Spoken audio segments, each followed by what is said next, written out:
السلام علیکم، میرا نام ہے آمنہ صدام اور آپ دیکھ رہے ہیں ایمان ٹی وی۔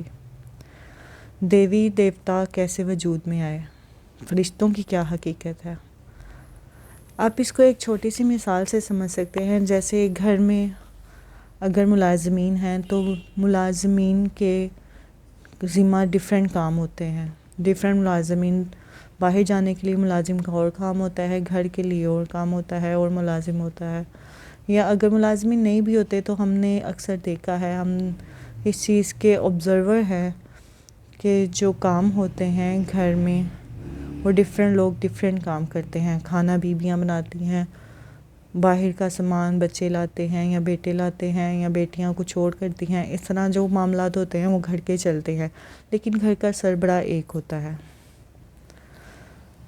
بالکل اسی طرح اللہ تعالیٰ نے جب دنیا بنائی، دنیا وجود میں آئی، تو مختلف فرشتوں کو مختلف کام سونپ دیے گئے۔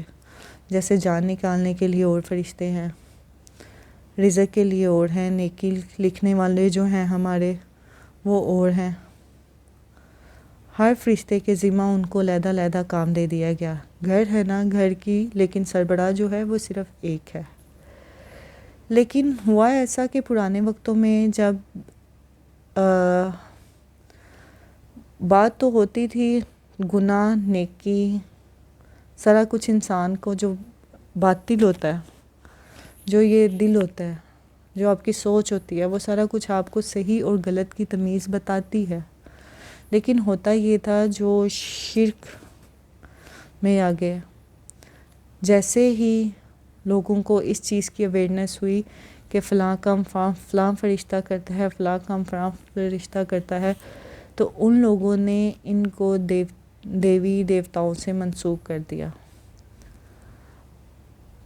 اب ہم مسلمان جو ہیں وہ کیا کرتے ہیں کہ ہم اندیکھے خدا پہ یقین رکھتے ہیں، اندیکھی چیزوں پہ یقین رکھتے ہیں۔ وہ کیا ہے، وہ ہمارے ایمان کا حصہ ہے۔ لیکن جو شرک پلانے والے ہیں، جو کفر ہے، جو شیطان ہے، اس نے بھی تو وعدہ کیا ہے کہ اس نے گمراہ کرنا ہے۔ تو وہ گمراہی کے چکر میں جب بت بن گئے، اسی طرح سورج کی پوجا شروع ہو گئی، اسی طرح گائے دودھ دیتی ہے تو وہ اس کو کیا ہوا، وہ اس کا بھگوان گاؤں ماتا بن گئی۔ اسی طرح سورج جو ہے وہ گرمی دیتا ہے، دھوپ دیتا ہے، سورج بھی۔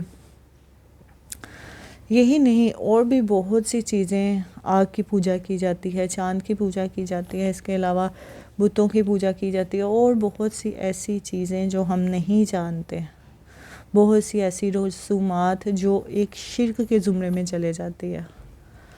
صحیح بخاری میں آتا ہے کہ حضرت عمر رضی اللہ عنہ کو پتہ چلا کہ کچھ لوگ اس درخت، جس درخت پہ انہوں نے حضور پاک صلی اللہ علیہ وآلہ وسلم نے صحابہ سے بیعت لی تھی، کچھ لوگ اس کے پاس جا کے بڑی عقیدت سے نماز پڑھنا شروع ہو گئے ہیں۔ تو آپ کو اس چیز کا بڑا کہہ لیں غصہ لگا یا چیز لگی، معیوب لگی بات۔ آپ نے کیا عمل کیا کہ لوگ شرک میں مبتلا نہ ہو جائیں، لوگ اس چیز کو، جیسے ہم لوگ دھاگے باندھنا شروع ہو جاتے ہیں یا جا کے منتیں شروع کر دیتے ہیں، وہ اس دور میں انہوں نے اس چیز سے بچانے کے لیے اس درخت کو کٹوا دیا کہ لوگ گمراہی کی طرف نہ جائیں۔ تو اسی طرح دیوی دیوتا اور بہت سی ایسی چیزیں جن کو پوجا جاتا ہے وجود میں آئے۔